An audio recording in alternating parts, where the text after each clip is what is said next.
Time for an Air Force story. This story is back in like 2006, 2007, 2008 ish.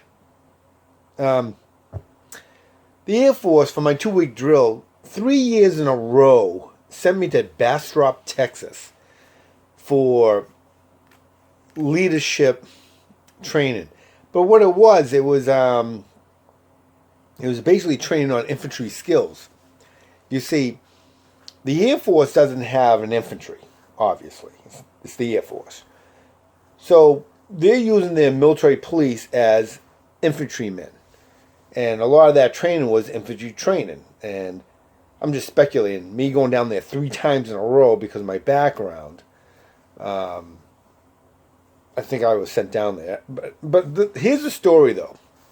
So we do combat patrols down there. It's just practice, like a kind of like a war game. It is a practice. And when you're doing a patrol, you don't put your high rank guy out front because usually the front guy gets nailed first. Well, this patrol, we had so many high ranks that I was actually a point guy. So we're going through this wooded area, heavy brush, and all of a sudden I hit something, and I look down, and it's a fucking bone. It looks like a human bone, like a femur. So I stopped everybody, and everyone get down. Everyone takes a knee and tap my shoulder for the sergeant to come up, the patrol leader. So he comes up and goes, "Hey, what you got?" They go up, "Hey, look," and I'm like, "Is this a human bone?" It's like, "Jeez, is that what you called me up here for?" I go, "Well, yeah. Doesn't that look like a human bone?" So he goes, I hold on. So he gets another sergeant who's literally in charge of the patrol. And he comes up like, "What's going on? All right, what we got?" And he goes, "Oh, Losano found this bone." And the sergeant's like, "So what?" I'm like, you don't think this doesn't look like a human bone? I know there's cows around here, but this doesn't look like..." And he looks at me and goes, "Losano, stop fucking around." I'm like, "Oh, okay." He goes, just leave it there." So I put it down, and we continue the patrol. I think it was 3 months later. I was home, and because that was only a 2 week drill, so I was home. I'm watching one of those Dateline crimes, I don't know, crime stories or whatever, about a serial killer that was dumping bodies in Bastrop, Texas. I'm like, what?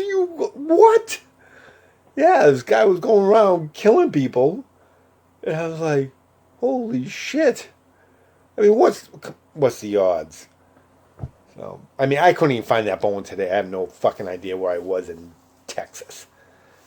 But, yeah, so I stumbled onto a serial killer's guy's bone victim. I don't know.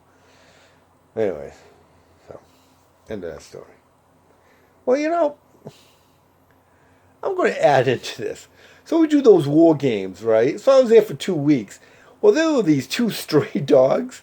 One was like a Saint Bernard that was anorexic, and this other mutt. But they said don't feed them. So, but I used to feed them, like meat and stuff like that. So we're doing this war game one time, and I got shot. I had to play dead. So this dog walks over, the Saint Bernard, right? It starts trying to get me to get up. So I'm like, get out of here, get out of here. So of course the instructors, and they're like, Losano, stop fucking with the dog. I'm like, well, I'm dead. So the dog was really nice. So finally the dog went away. He realized that, I don't know. I don't know what the dog realized. So before and I said nice things about the dog, that I should come back down from Massachusetts to Texas to, kidnap the dog to bring it back up.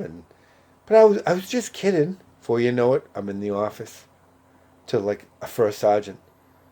He's like, "Losano, have a seat." I'm like, "All right."